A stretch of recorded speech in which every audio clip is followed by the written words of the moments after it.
In this video, I'll be showing you how you can hide files, videos, images, or anything of your choice on Google File Manager. If you are new here, give me a like, subscribe to my channel. Now, let's say I want to hide this video here.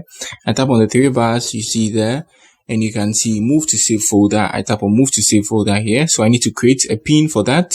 Yeah, so let me use a pattern rather. So should be something like this. Next, and then I confirm it. Next as well, and I remember my pattern. Got it. Good. So I'm moving the file to my save. Good. So that's it. So to view that file, you come here. You see it has vanished here. You tap on the three bars here, and now you move to your settings here. Good. And now you scroll. You can see show your hidden files. You tap on that here. You get me. Now you come here like this,